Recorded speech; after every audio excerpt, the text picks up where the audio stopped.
este día quiero hablarles de un joven cuya historia tiene grandes lecciones para nuestra vida.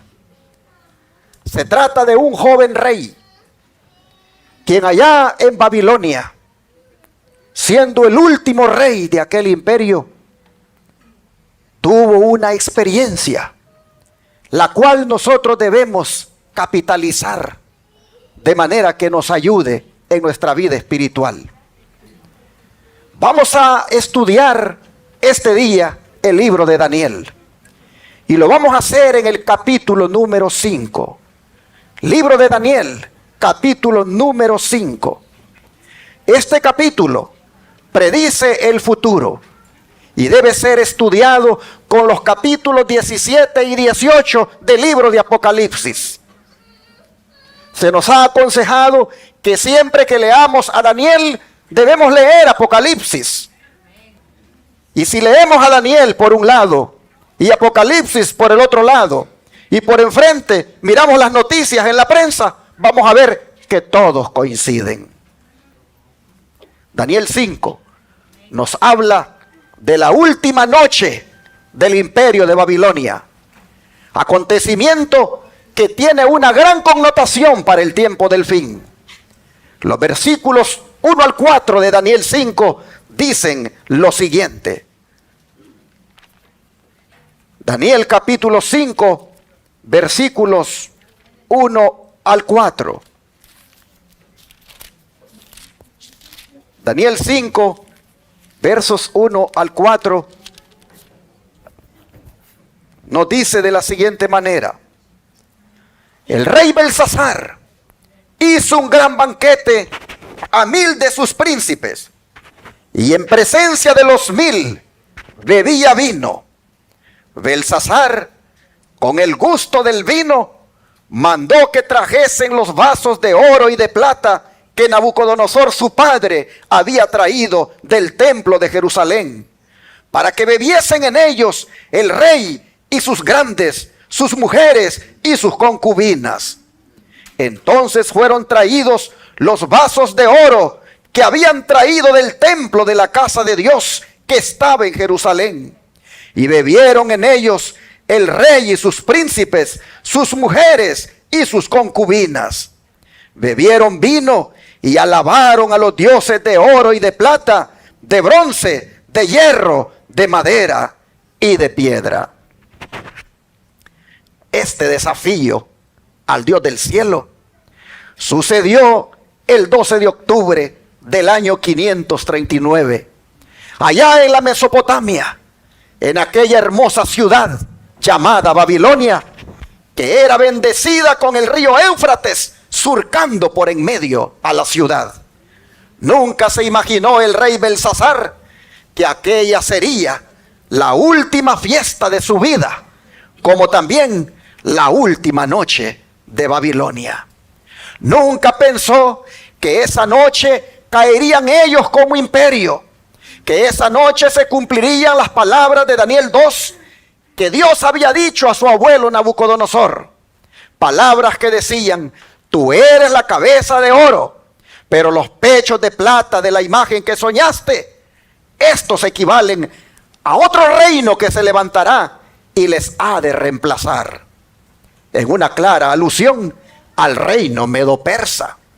En otras palabras, hermanos y hermanas, aquí en Daniel 5 tenemos la transición del oro hacia la plata, de la gran imagen de Daniel 2 y de león hacia el oso de Daniel 7. De manera que Belsasar era el último rey del imperio y no lo sabía. Como tampoco sabía que aquella sería la última noche de su vida. Y es que, hermanos y hermanas, no se nos olvide que todos aquí tendremos una última noche. Los que están allá atrás tendrán su última noche. Los que están en medio tendrán su última noche. Los que están aquí adelante tendrán su última noche. Yo tendré mi última noche. Oh, mis hermanos, solamente que cuando esa llegue, ojalá nos encuentre tomados de la mano del Señor. Y no como este rey, que fue encontrado inmerso en los placeres de este mundo, dedicando una fiesta a sus dioses paganos y emborrachando a muchísima gente. Nosotros vemos aquí a Babilonia embriagando con el vino a hombres y mujeres que ocupaban importantes puestos políticos en aquel entonces, igual como lo hace la Babilonia espiritual de hoy con sus falsas doctrinas. En aquella fiesta el rey hizo por lo menos 5 cosas que desafiaron a Dios. Número 1, hizo un gran banquete que promovió la intemperancia, algo que nubla la mente y degrada al ser humano. Oh, mis hermanos, pero también hemos leído que emborrachó a miles, arrastrándolos a la concupiscencia y corrupción. Pero lo que es más grave es el sacrilegio que cometió al mandar a traer los vasos de oro y de plata que su padre Nabucodonosor había robado del templo de Jerusalén. Es decir, eran utensilios sagrados que los sacerdotes, antes de usarlos, se santificaban primero, pero que ahora, en una abierta rebelión y desprecio hacia Dios, van a ser profanados como la cuarta cosa que hace. Pues hombres y mujeres de mal vivir, en una abierta orgía, beben licor en aquellos vasos santos, al punto que hace la quinta maldad, que sin duda, mientras cantaban a sus dioses, brindaban en honor a ellos con aquellos vasos sagrados. Podemos decir con toda propiedad que aquí se hizo una mezcla de lo santo con lo profano. Lo sagrado fue profanado aquel día. Pero, ¿qué quería demostrar el rey con semejante osadía? El don de profecía dice en Profetas y Reyes, página 385, que en su orgullo y arrogancia, con temerario sentimiento de seguridad, Belsasar hizo un gran banquete a 1000 de sus príncipes, y en presencia de los 1000 bebía vino. Todos los atractivos ofrecidos por la riqueza y el poder aumentaban el esplendor de la escena. Entre los huéspedes que asistían al banquete real, había hermosas mujeres que desplegaban sus encantos. Habían hombres de genio y educación. Pero paremos aquí, porque quiero llamar su atención a la frase que está en amarillo, es decir, el motivo de los hechos. Pues dice que lo hizo en su orgullo y arrogancia y con temerario sentimiento de seguridad. O sea, él creía que por ser el rey de la nación más rica del mundo y por ser joven, podía derrochar su riqueza y su vida. Su padre Nabonido, a muy temprana edad, lo había ascendido al trono como corregente, es decir, para que gobernara con él. Pero tristemente, este joven Belsasar no había aprendido de su abuelo Nabucodonosor la experiencia que pasó a causa del orgullo que tuvo. Pues dice que debido a ese orgullo, tuvo que comer 7 años pasto como buey al perder la razón.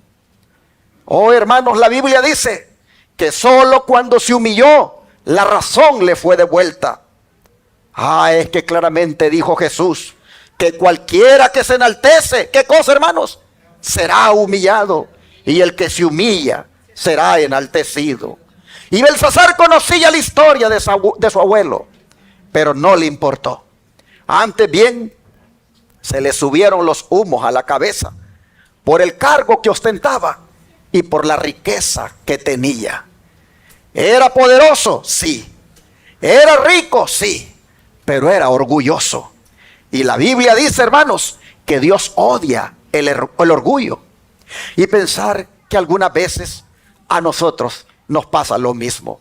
Pensamos a veces que por los estudios académicos que hemos realizado, por la posición que tenemos en el trabajo, o porque todos nos buscan para tener nuestra amistad, o porque desempeñamos bien un cargo en la iglesia, o porque tenemos un buen carro.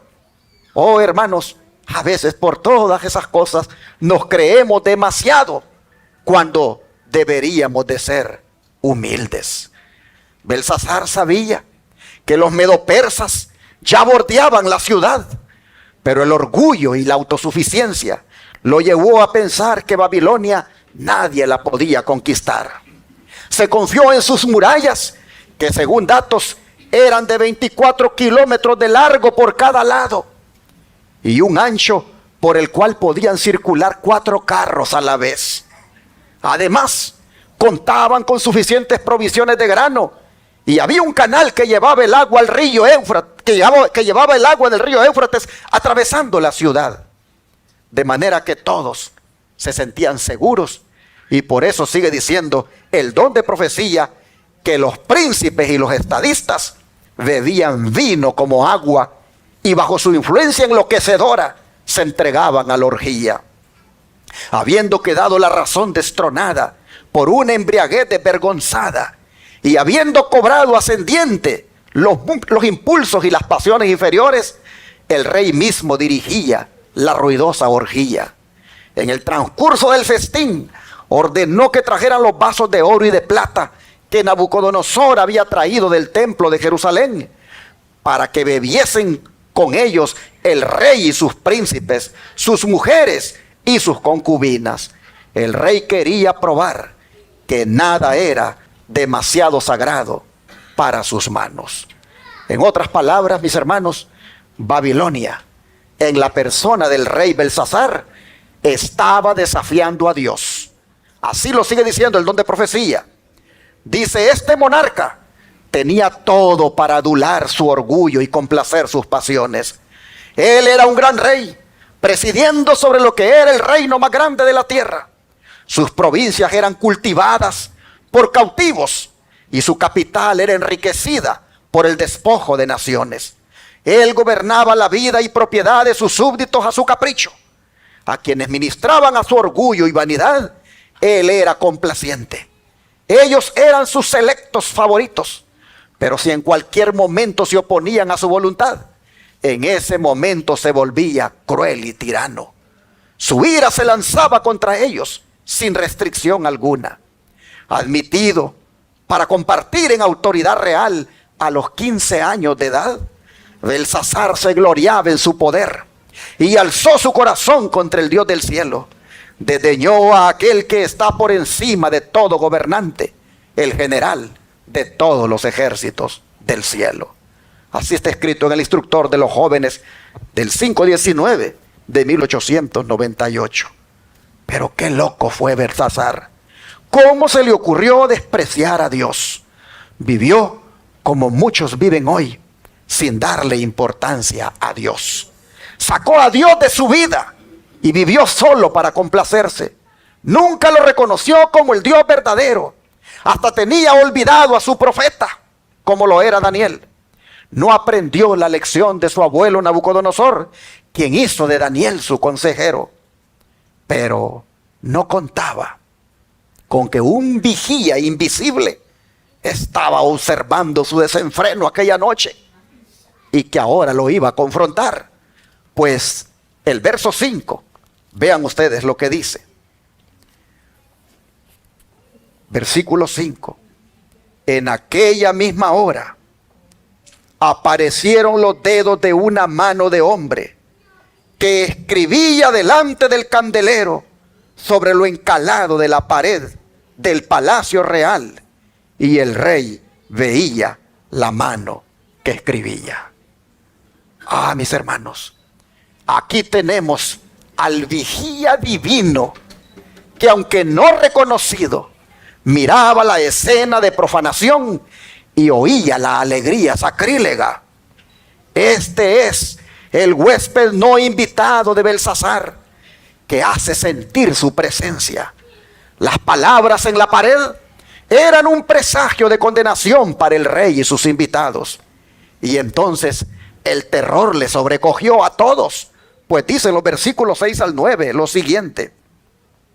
Entonces el rey palideció, y sus pensamientos lo turbaron, y se debilitaron sus lomos, y sus rodillas daban la una contra la otra.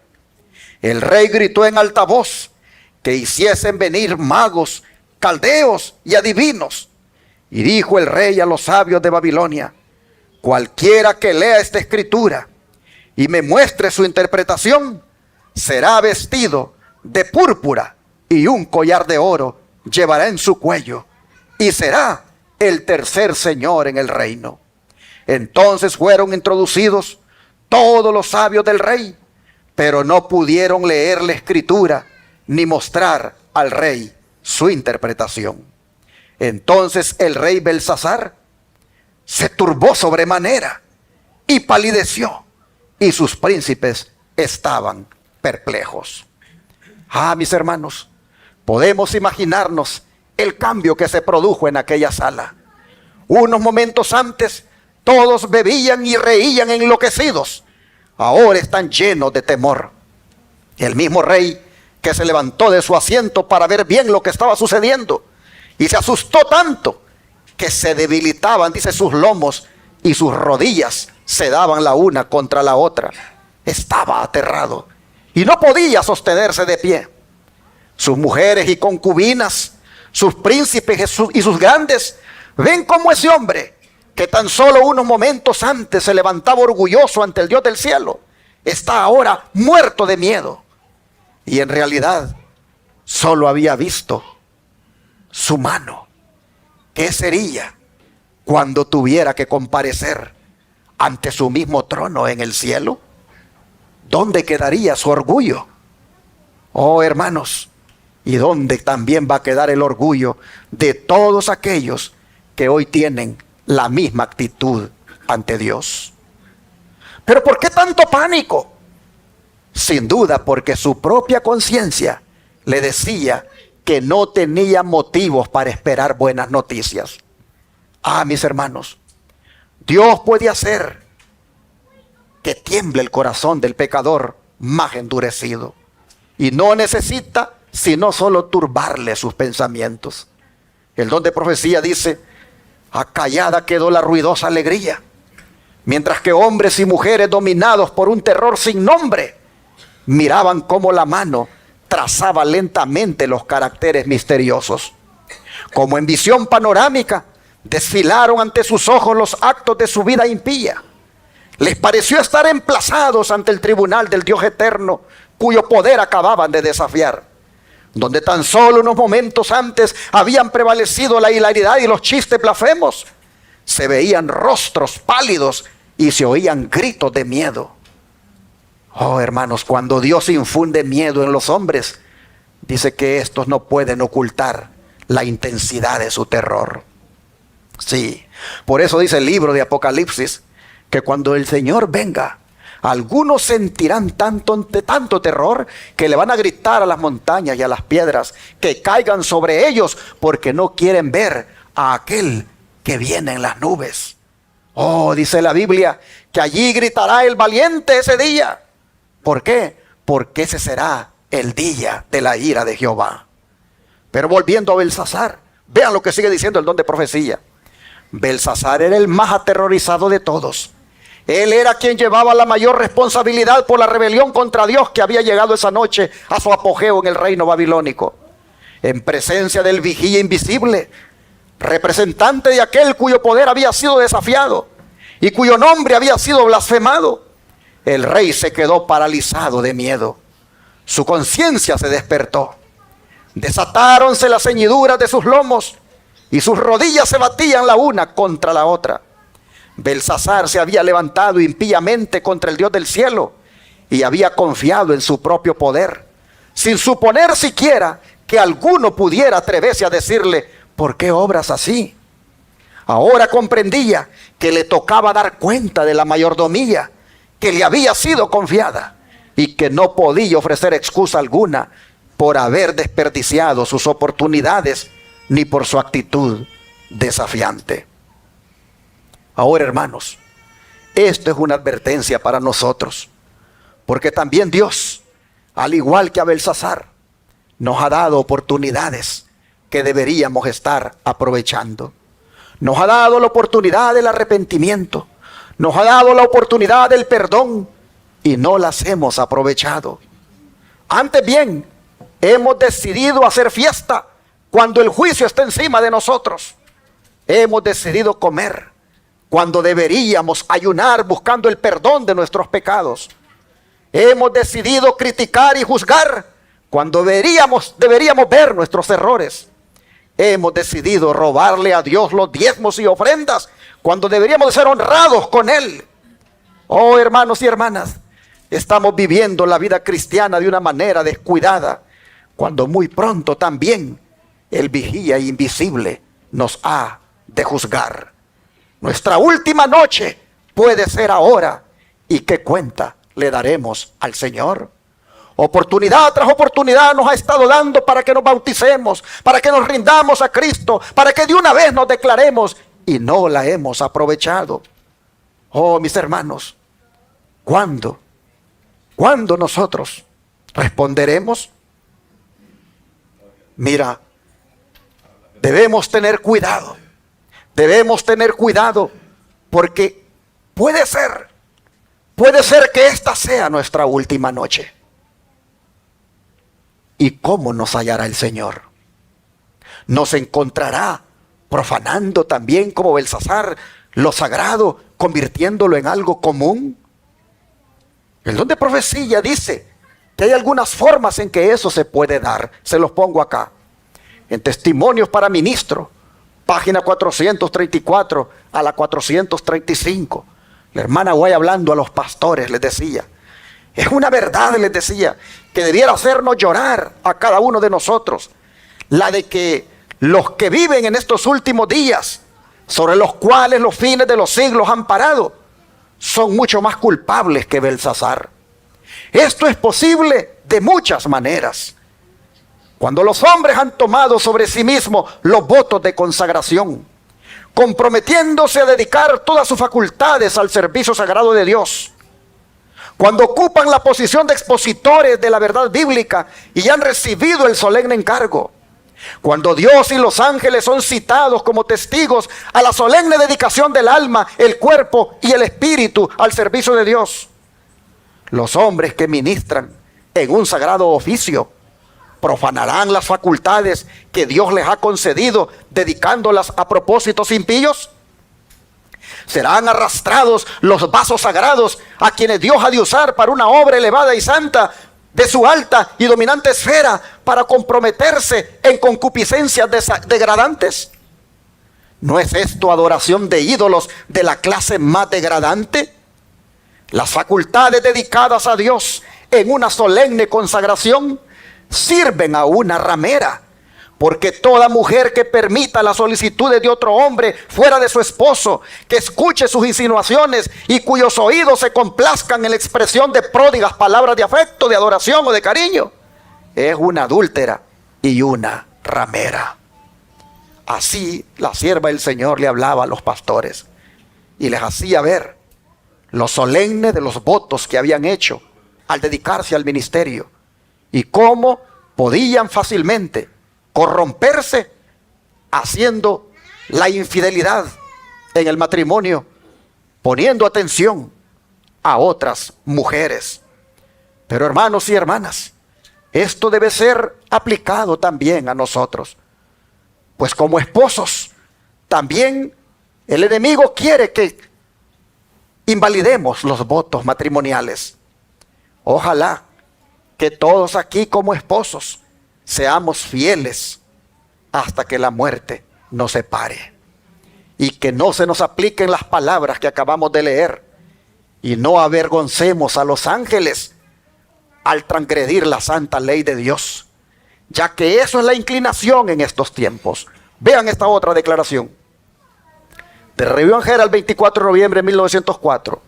Muchos de los que profesan estar guardando los mandamientos de Dios están siguiendo la inclinación en lugar del deber. Como se encuentra ahora, son dignos de la vida eterna. A estos descuidados e indiferentes diría, bueno, voy a leer otra parte que leí mal. Como se encuentran ahora, son indignos de la vida eterna. A estos descuidados e indiferentes diría: vuestros pensamientos vanos, vuestras bruscas palabras, vuestros actos egoístas están registrados en el libro del cielo. Los ángeles que estuvieron presentes en la idolátrica borrachera de Belsasar están a vuestro lado cuando deshonráis a vuestro Redentor. Tristemente se apartan agraviados cuando de nuevo crucificáis a vuestro Redentor y le ponéis en oprobio. Qué solemnes palabras, hermanos, estas que hemos leído. Y para los jóvenes también hay amonestación. Miren ustedes, en el Instructor de los Jóvenes del 9 de noviembre de 1893, dicen: todas las reuniones de los jóvenes y ancianos hay presente una visita no invitada, un testigo celestial, así como hubo testigo en la sacrílega fiesta de Belsasar. Si los que deshonran a Dios por sus palabras y acciones pudieran verlo escrito en el registro, sus rostros cambiarían, tan cierto como le sucedió al rey cuando vio la parte de la mano sin sangre que escribió en la pared del palacio. Pudierais pensar que estáis pecando en secreto, o pudierais ser enteramente indiferentes hacia el asunto. Pero a pesar de todo eso, cada palabra deshonrosa hablada contra Dios traerá su segura recompensa. Así que, jóvenes y adultos, lo mejor es no pecar, ni en secreto ni en público. Mira, joven y adulto, esta otra declaración. Si la cortina pudiera ser abierta ante los jóvenes que nunca han entregado sus corazones a Dios, junto con otros que son cristianos solo de nombre, pero que no están renovados de corazón ni santificados en temple, dice, si esa cortina se pudiera abrir, verían que el ojo de Dios siempre está sobre ellos y se sentirían tan perturbados como el rey de Babilonia. Reconocerían que en cada lugar, en cada hora del día, existe un santo vigilante que cierra cada cuenta y cuyo ojo toma en cuenta toda la situación, ya sea una de fidelidad o de deslealtad y decepción.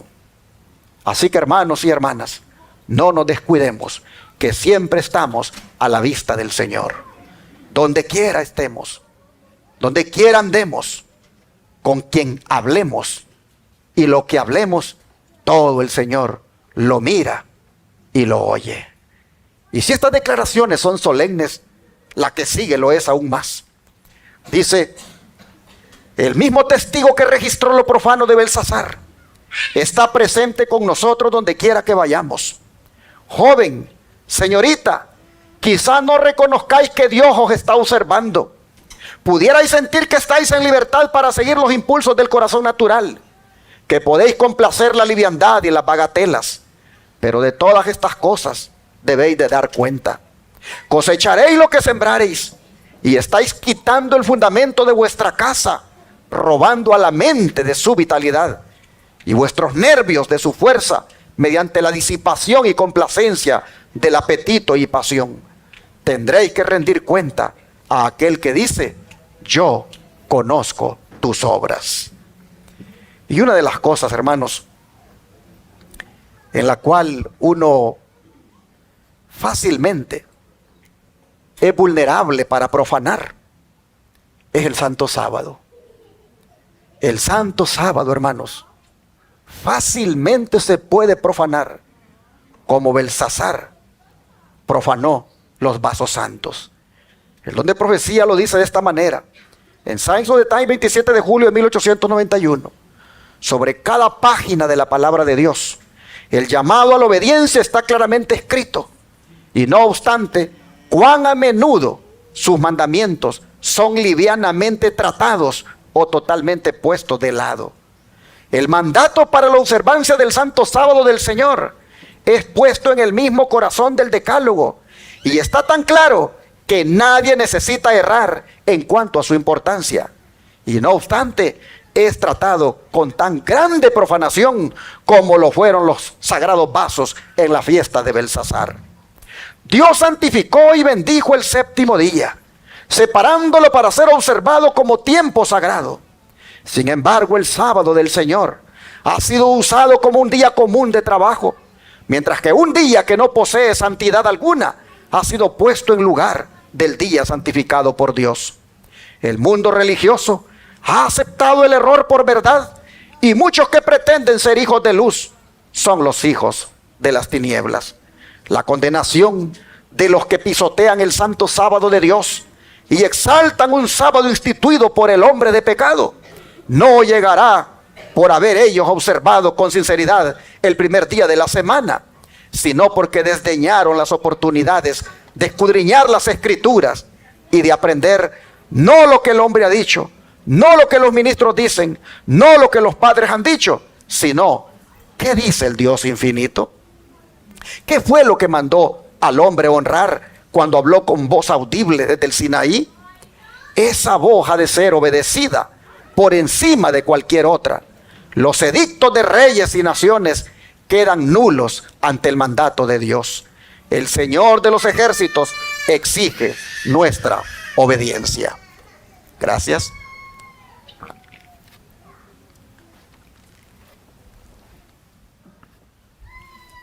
Así que, hermanos, no profanemos el sábado, sustituyéndolo por el domingo, ni haciendo cosas en él que Dios prohíbe. Pero volviendo al relato de Belsasar, las escrituras dicen que el pánico llevó al rey a gritar por ayuda. Pidió que vinieran todos los sabios del reino para que le interpretaran la escritura en la pared, escrita por una mano sin brazo. Hasta dice que les ofreció 3 premios, pero aún así no pudieron leer la escritura, ni mucho menos interpretarla. Hasta que la reina madre, quien había oído los gritos del rey, entró en la sala del banquete y le dijo que en el reino de Babilonia había un hombre en el cual moraba el espíritu de los dioses santos, y que en él había mucha sabiduría, la cual el rey Nabucodonosor, su abuelo, había aprovechado para gobernar, y que hasta lo puso como jefe de todos los sabios del país, y que su nombre era Daniel. Le dijo que lo llamara, porque él sí le podría dar la interpretación. De manera que Daniel fue llamado, y vean lo que sucedió. Versículos 13 al 30, de aquí siempre de Daniel 5. Versículos 13 al 30 ahora. Entonces Daniel fue traído delante del rey. Y dijo el rey a Daniel: ¿eres tú aquel Daniel de los hijos de la cautividad de Judá, que mi padre trajo de Judea? Yo he oído de ti que el espíritu de los dioses santos está en ti, y que en ti se halló luz, entendimiento y mayor sabiduría. Y ahora fueron traídos delante de mí sabios y astrólogos para que leyeran esta escritura y me dieran su interpretación, pero no han podido mostrarme la interpretación del asunto. Yo pues he oído de ti que puedes dar interpretaciones y resolver dificultades. Si ahora puedes leer esa escritura y darme su interpretación, serás vestido de púrpura y un collar de oro llevarás en tu cuello, y serás el tercer señor en el reino. Sí, porque él era el segundo y su padre Nabonido era el primero. Entonces dice Daniel, respondió y dijo delante del rey: tus dones sean para ti y da tus recompensas a otros. Leeré la escritura al rey y le daré la interpretación. El Altísimo Dios, oh rey, dio a Nabucodonosor tu padre el reino y la grandeza, la gloria y la majestad. Y por la grandeza que le dio, todos los pueblos, naciones y lenguas temblaban y temían delante de él. A quien quería mataba, y a quien quería daba vida. Engrandecía a quien quería, y a quien quería humillaba. Mas cuando su corazón se ensoberbeció y su espíritu se endureció en su orgullo, fue depuesto del trono de su reino y despojado de su gloria. Y fue echado de entre los hijos de los hombres, y su mente se hizo semejante a las bestias, y con los asnos monteses fue su morada. Hierba le hicieron comer como a buey, y su cuerpo fue mojado con el rocío del cielo, hasta que reconoció que el Altísimo Dios tiene dominio sobre el cielo, sobre el reino de los hombres, y que pone sobre él al que le place. Y tú, hijo Belsasar, no has humillado tu corazón sabiendo todo esto, sino que contra el Señor del cielo te has ensoberbecido e hiciste traer delante de ti los vasos de su casa. Y tú y tus grandes, tus mujeres y tus concubinas, bebisteis vino en ellos. Además de esto, diste alabanza a dioses de plata y oro, de bronce, de hierro, de madera y de piedra, que ni ven, ni oyen, ni saben. Y al Dios en cuya mano está tu vida y cuyos son todos tus caminos, nunca honraste. Entonces, de su presencia fue enviada la mano que trazó esta escritura. Y la escritura que trazó es Mene, Mene, Tekel, Uparsin. Y esta es la interpretación del asunto. Mene, contó Dios tu reino y le ha puesto fin. Tekel, pesado has sido en balanza y fuiste hallado falto. Peres, tu reino ha sido roto y dado a los medos y a los persas. Entonces mandó Belsasar vestir a Daniel de púrpura y poner en su cuello un collar de oro y proclamar que él era el tercer señor del reino. Pero la misma noche fue muerto Belsasar, rey de los caldeos, y Darío de Media tomó el reino, siendo de 62 años. Interesante, hermanos. Daniel conoció la escritura y supo que la escritura era de Dios. Y aunque la interpretación no sería de agrado para el rey, procedió a dársela. Y le dijo, la escritura es Mene, Mene, Tekel, Uparsin. Y esta es la interpretación. Contó Dios tu reino y le ha puesto fin. Belsasar le dijo, es tu fin. Has pasado tu último día en esta tierra. Tekel, te pesaron en la balanza de Dios, Belsasar, y saliste falto. Has pesado mucho en la balanza del pecado, pero no pesaste nada en la balanza de la virtud. Tu reino ha sido dividido. Eso es lo que quiere decir Peres. Y va a ser dado a los medos y los persas. Ah, mis hermanos, el don de profecía dice que hasta el aliento se les contuvo cuando oyeron semejante sentencia. Se lo pongo acá. La gente escuchó con el aliento en suspenso, mientras el anciano profeta explicaba. Aquella última noche de loca insensatez, Belsasar y sus señores habían colmado la medida de su culpabilidad y de la que incumbía al reino caldeo. Ya no podía la mano refrenadora de Dios desviar el mal que los amenazaba.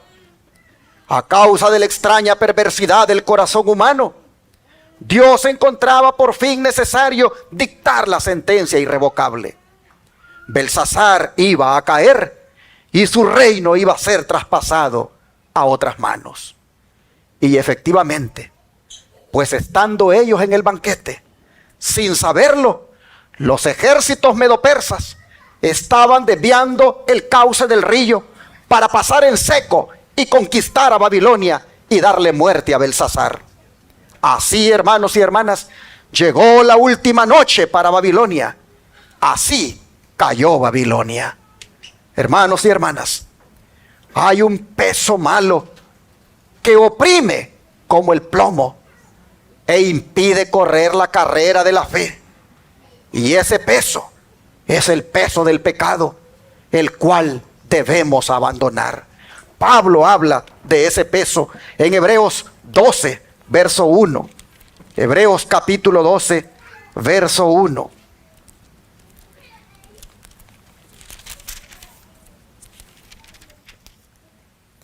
Por tanto, nosotros también, teniendo en derredor nuestro tan grande nube de testigos, despojémonos de todo peso y del pecado que nos asedia, y corramos con paciencia la carrera que tenemos por delante. Hermanos y hermanas, debemos despojarnos de estorbos que sean innecesarios, porque nos van a hacer más lentos en la carrera cristiana. No importa si esos estorbos son inocentes en sí mismos, pero como un corredor se despoja de las ropas innecesarias, así despojémonos nosotros de todo aquello que estorbe nuestra vida espiritual. Despojémonos de ese peso. En cambio, hay otro peso, un peso bueno, que vale más que el oro y ayuda a volar hasta el cielo, el cual es llamado un peso de gloria. Mire cómo lo dice 2 de Corintios 4, verso 17. 2 de Corintios 4, verso 17.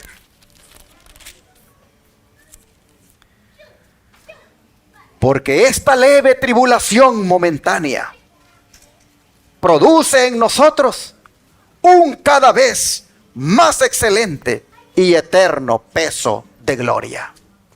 Este, hermanos y hermanas, es el peso que hace bajar el platillo de la balanza, el peso de la gloria celestial.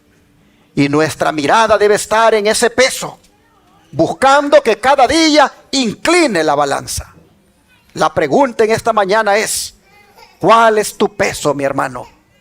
¿Cuál es tu peso, mi hermana? ¿Cuál es tu peso, querido joven? ¿Cuál es tu peso, querida jovencita? ¿En cuál balanza pesas tú más? ¿En la del pecado o en la de la virtud? Recuerda, Dios nos está pesando en la balanza divina, en la balanza divina del santuario celestial. El don de profecía lo dice así: Dios está pesando nuestros caracteres, nuestra conducta y nuestros motivos en la balanza del santuario. Será asunto temible el ser pronunciado falto en amor y obediencia por nuestro Redentor, quien murió sobre la cruz para atraer nuestros corazones hacia Él.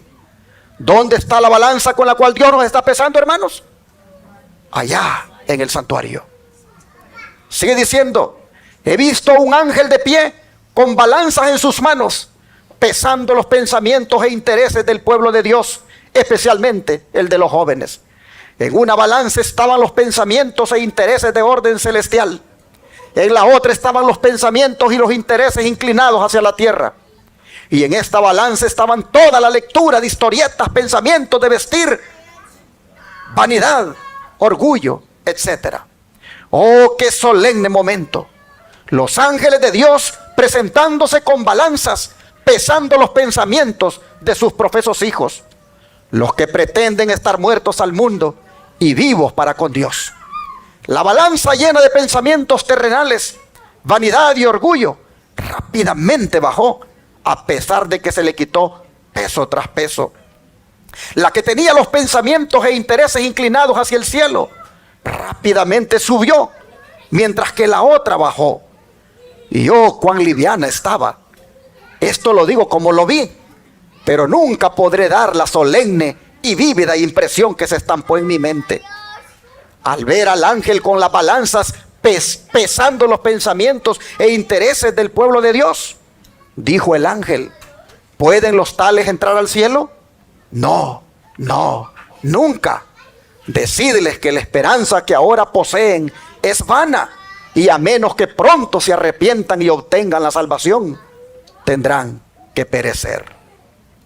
Ah, hermanos y hermanas, el Señor pesa en las balanzas del santuario lo que andamos viendo en el teléfono celular, hermanos. El Señor pesa en las balanzas del santuario lo que usted mira en las redes sociales. El Señor pesa en las balanzas del santuario lo que usted piensa de otro hermano, de otra hermana. El Señor pesa lo que usted anda siempre criticando de otro. Estamos siendo pesados, hermanos, en la balanza divina. Y es necesario que nos arrepintamos de toda nuestra maldad, pues pronto hemos de dar cuenta. Como dice aquí la sierva del Señor, si no nos arrepentimos, tendremos que perecer, como pereció Belsasar. Hermanos, todavía tenemos tiempo de cambiar el peso. Noten ustedes que Dios pronunció su juicio contra Belsasar hasta que hubo pesado sus acciones y considerado los méritos de su caso. Y así también será con nosotros. Cuando el juicio investigador termine, entonces Dios dará la sentencia. Pero como dije, hermanos, al principio, esta historia de la última noche de Babilonia tiene una connotación para el tiempo final y es profética, pues a manera de presagio nos habla de la caída de la Babilonia moderna del tiempo del fin, es decir, la Roma papal. Esa iglesia simbolizada por Babilonia en Apocalipsis nos ha sido revelado que también caerá por desafiar a Dios tocante a la doctrina y embriagar al mundo con ella, como también por ser cruel perseguidora del pueblo de Dios.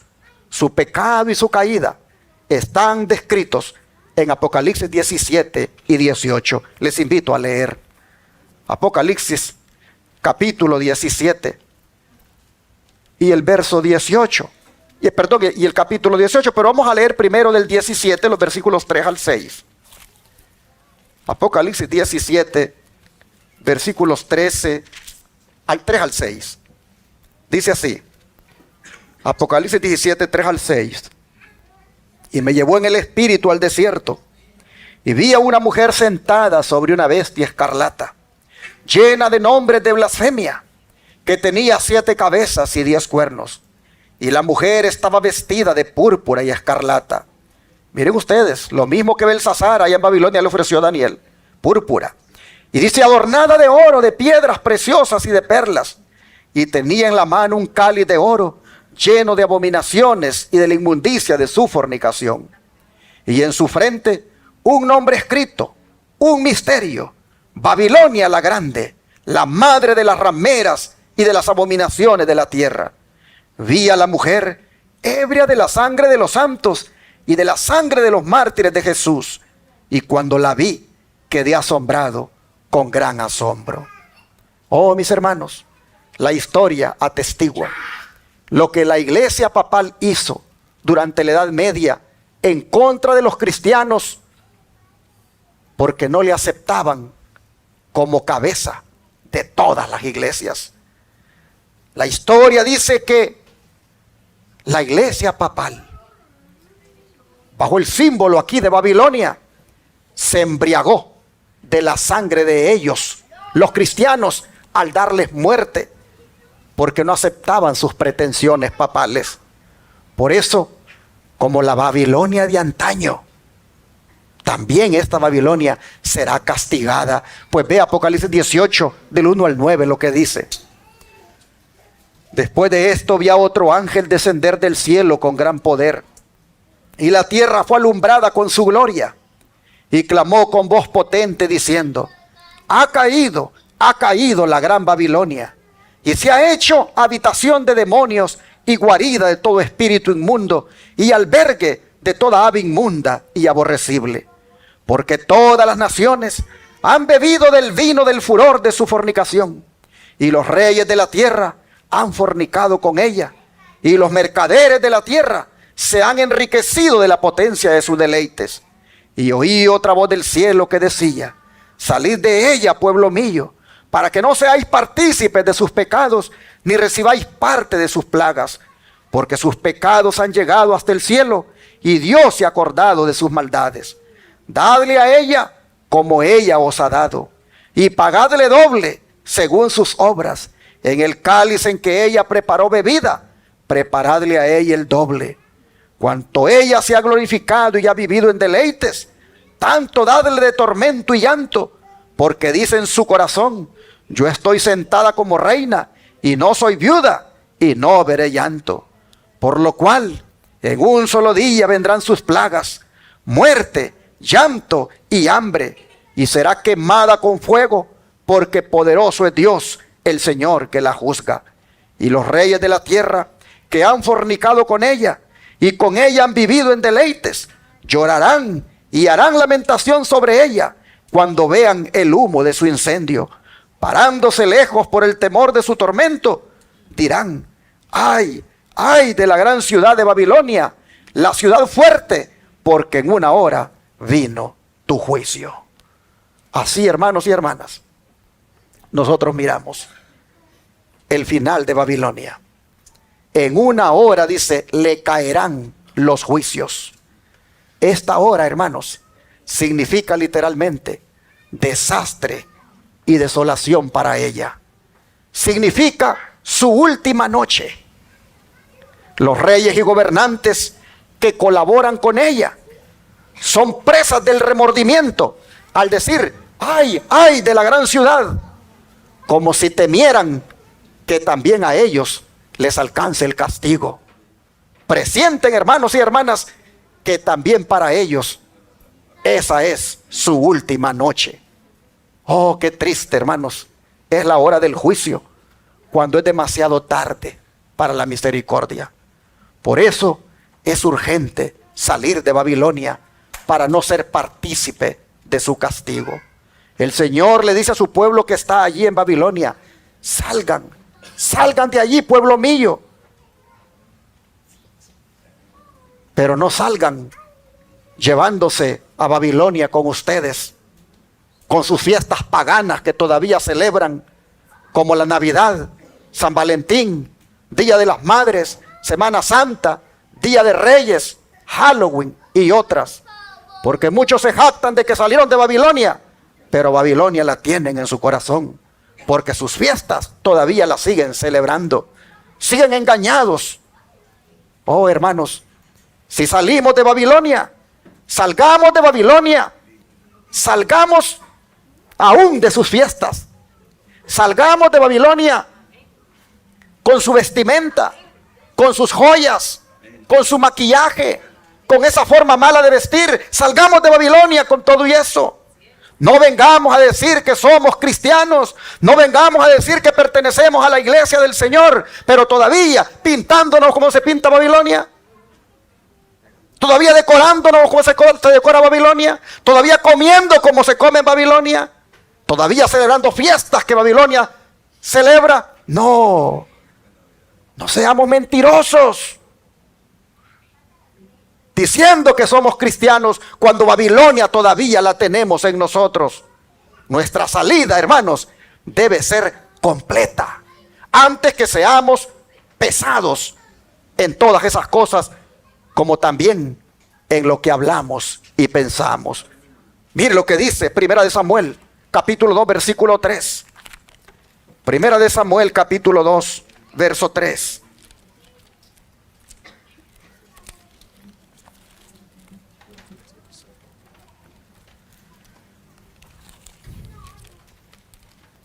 Primera de Samuel 2, verso 3, nos dice: no multipliquéis palabras de grandeza y altanería, cesen las palabras arrogantes de vuestra boca, porque el Dios de todo saber es Jehová, y a él toca el pesar las acciones. ¿Quién pesa las acciones, hermanos? Jehová. Y por lo tanto, dice Samuel, dejen las palabras arrogantes, dejen esas palabras con las cuales pecan hablando apresuradamente. No las multipliquen, no sean altaneros, no sean arrogantes, porque Dios pesa las acciones. Hermanos, dice el don de profecía, se representa a Dios, dice, como pesando a todos los hombres, sus palabras, sus hechos, sus motivos, aquello que determina su carácter. No hay un solo pensamiento o motivo en el corazón con el cual Dios no esté familiarizado. Él ve todas las cosas tan claramente como si estuvieran visibles, registradas en caracteres vivos. Y Él pesa los motivos y las acciones individuales. Pero muchos de los que han tenido luz especial están tan conformados al mundo que difícilmente pueden ser distinguidos de entre los mundanos. No se presentan como el pueblo peculiar de Dios, escogido y precioso. Es difícil discernir entre el que sirve a Dios y el que no le sirve. En las balanzas del santuario, la iglesia adventista del séptimo día ha de ser pesada. Será juzgada por los privilegios y las ventajas que ella ha tenido. Si su experiencia espiritual no corresponde a las ventajas que Cristo a precio infinito le ha dado, si las bendiciones conferidas no la han calificado para hacer la obra que le fue encomendada sobre ella, va a ser pronunciada la sentencia: hallada falta. Por la luz que le ha sido dada, las oportunidades dadas, ella será juzgada. Así lo dice Testimonios, tomo 8, página 247. Hermanos y hermanas, ¿en qué balanza está siendo pesada la iglesia adventista del séptimo día? En la balanza divina, en la balanza del santuario. Allí, hermanos, estamos siendo pesados. ¿Por qué? Por los privilegios y ventajas que hemos tenido, por el conocimiento tan grande que el Señor nos ha dado. Por eso, hermanos y hermanas, debemos despertarnos de esa forma de vivir la vida cristiana tan mediocre. Debemos apartarnos de vivir así, sabiendo, hermanos y hermanas, que pronto hemos de comparecer ante el tribunal de Cristo, sabiendo que hemos de dar cuenta, hermanos, de nuestra vida. Bueno es que nosotros, como dijo el Señor, velemos y oremos. Para cerrar, quiero invitarles a leer ese consejo del Señor en Marcos 13, versículo 35. Marcos 13, verso 35. El Señor dice así: velad pues, porque no sabéis cuándo vendrá el Señor de la casa, si al anochecer o a la medianoche, o al canto del gallo, o a la mañana. Y el 36 y 37 dice: para que cuando venga de repente no os halle durmiendo. Y lo que a vosotros digo, a todos lo digo: velad. Hermanos y hermanas, este es el consejo del Señor. Velemos en oración y estudio de la palabra de Dios, para que cuando llegue, mis hermanos, nuestra última noche, nos encuentre en paz con Dios.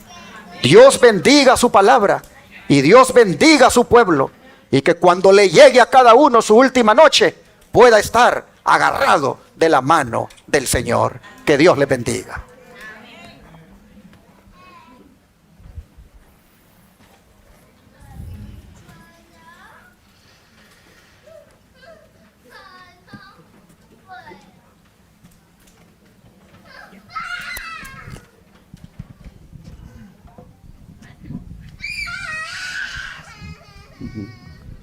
Puestos en pie, hermanos, vamos a entonar el himno número 493.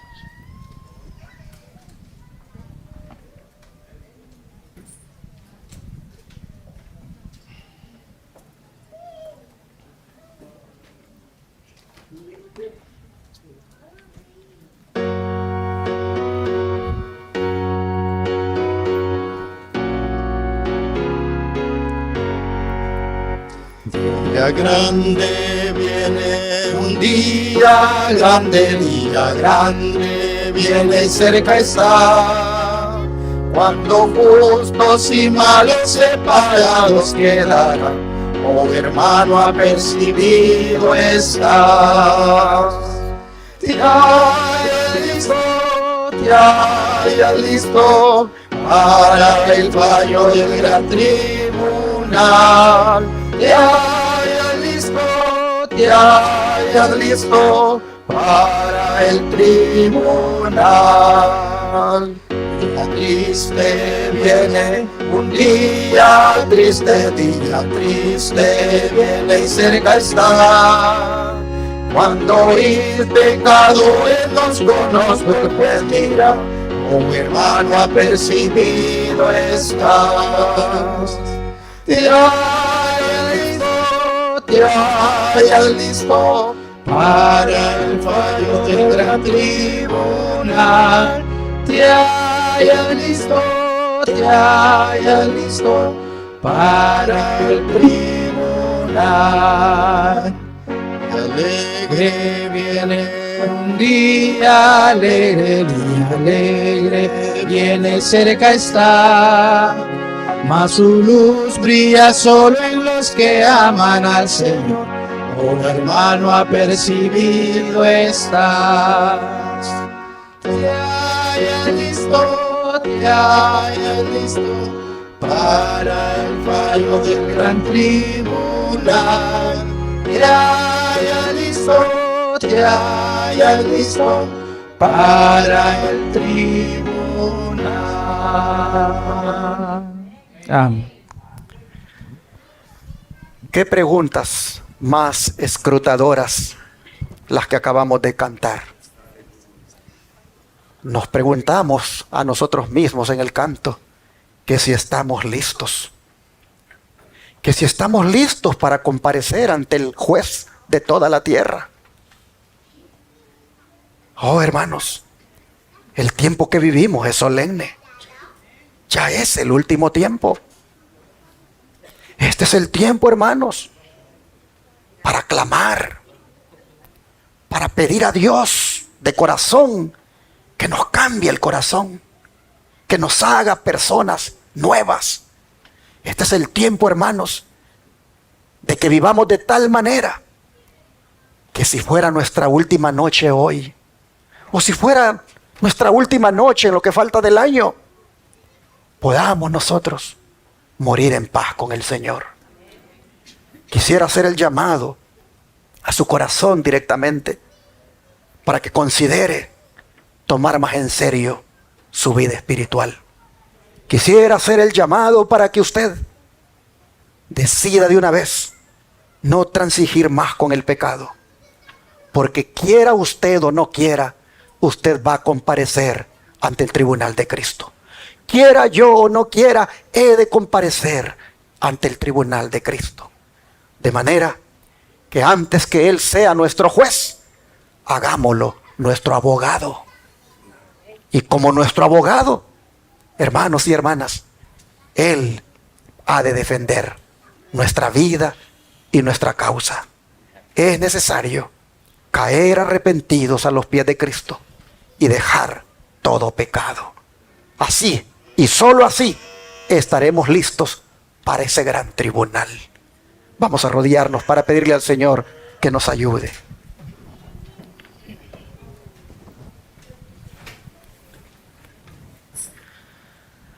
Amante Padre,